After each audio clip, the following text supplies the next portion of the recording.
This is a 2000 Chevy Corolla. Man, I can't believe Chevy and Toyota made these only 20 years ago. Now, if you know, you know. It's just a rebadged 8th gen Toyota Corolla from 2000. It really is. The only differences are the names, the badging, the steering wheel. The rear lights are actually a little bit different, just the rear ones. The AC compressor for some reason, and the radio. But that's long gone. It has a new radio, so that doesn't even matter. Now, why do I have this poop box with no front bumper? Well, first of all, weight reduction, baby. And second, the gas crisis is happening right now. And this is the perfect gas crisis car. It's cheap, it's reliable because of the Toyota engine, and it's cheap. If you're looking for a gas crisis car to throw around right now, this is the one. It fits 4 people. It's got the Toyota engine, like I said, reliability. It's not going to break down on you. And it's going to last forever. It really is. These things will last to the end of time.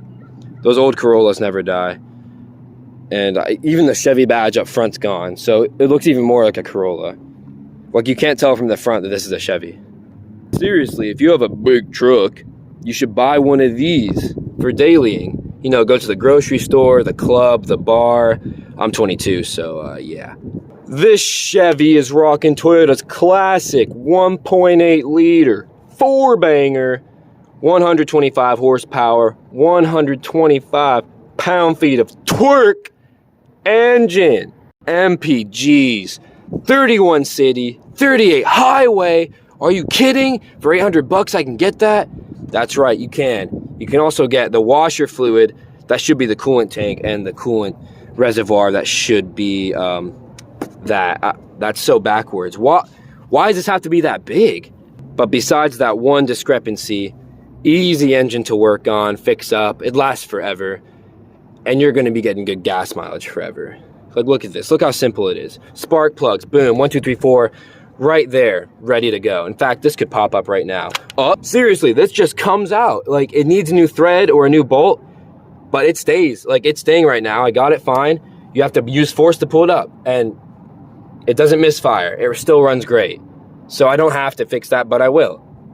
I even like the stock wheels it comes with. These aren't basic steelies. These are like newer designed ones, I'm guessing, just for this car only. And they look fine. They look like I shined them. They look great on this car, honestly. Now, the interior is where the car falls apart. But remember, it's a 2000 Chevy Prizm. It's not even a Corolla, technically. This is the bare bones cheapest one they made. This is technically the cheapest Toyota you could get at the time. And it's probably the cheapest Toyota you can buy now. So it's a steal. And that's why people did buy them once they found out they were Toyotas. Everything, and I mean everything besides the shifter in this car is manual. The doors, the mirrors, the broken door handles, that good old 2000s Toyota Chevy plastic. What are you gonna do? And then the good old manual windows. Oh yeah, hey, they never break and you get that good workout. And I know you right-handed people need that workout for the left hand. To the gauge cluster, you don't even get a tachometer, but surprisingly, you do get digital mileage readout, which is not bad for a 2000s crapper. I like how this thing said storage only, which is pretty obvious. It doesn't need that. That's just a funny touch, Toyota. And then above it, you get a coin slot, because 2000s stuff, and the good old dimmer switch for your gauges. I don't know why you'd ever use that, but it's there. In this car, you get a cruise control stock instead of its button on the side of one of these. It gets its own full thing. Weird placement. It still works. And then right here, you have your normal turn signals, lights. And then this side, the wipers. This is where the cruise control usually is, I feel like. Yeah, weird placement. And you can't adjust the steering wheel. This is how it is. Then this has Toyota's classic fuel door opener and trunk release right here on the flow, next to a pretty big speaker for the car. The most basic sun visors you'll ever see. The mirror does open and close, but no light, so you can't use it at night.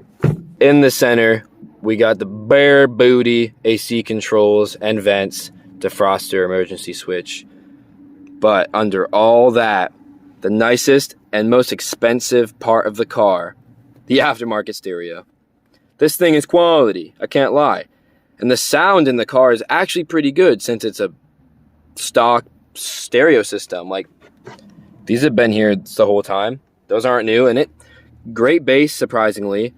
And you're just close to all the speakers. That's why it sounds pretty good for what it is. So yeah, best part of the car, the stereos and the engine. At least this car does have a charging port. And then the 3-speed, yes, 3-speed automatic. Sad, very sad part of the car. What are you gonna do? It gets the job done, I can say that. But it makes the car feel super slow at high RPMs because you're just revving this thing. This thing screams when you're going on the highway.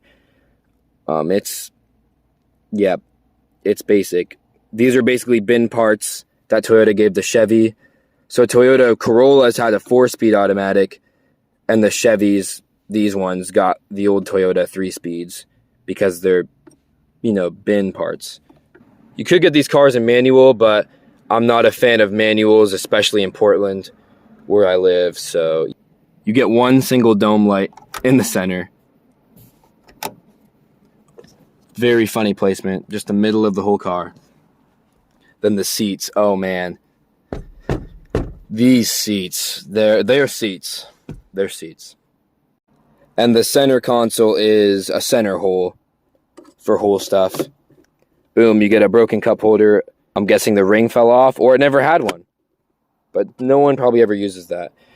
And then you do get the satisfying e-brake. I love these old ones. Oh, and you can put 2 quarters right there. I don't know what that's about. That's the most random design I've ever seen. The only quirk / feature of the back seat is they actually put in a 3rd seat belt. I can't believe that. Maybe for a kid. I guess a kid could sit here, but you don't want 5 people in this car. You absolutely don't. There is no space right here. There's barely any space behind me since I'm a tall boy. You know what? This trunk fits a good amount of stuff. I'm really happy about it. It goes pretty deep for being a compact car. And that's the car, man. Most basic car you could buy. Probably anymore. Either that or like a Geo Metro, the older version of this. Hey, not bad. 125 horsepower. Not bad. Because this thing weighs like 2,500 pounds, I think. It sounds pretty good for that good old 4-cylinder. I don't hate it. I don't hate it. Well, that's the 2000 Prizm. I actually daily this for DoorDash, as you guys know. Great gas mileage. That's about it. Anyway, I hope y'all liked my review of the gas crisis machine. Comment down below what you're driving. And I'll see you guys next time for another car review. All right?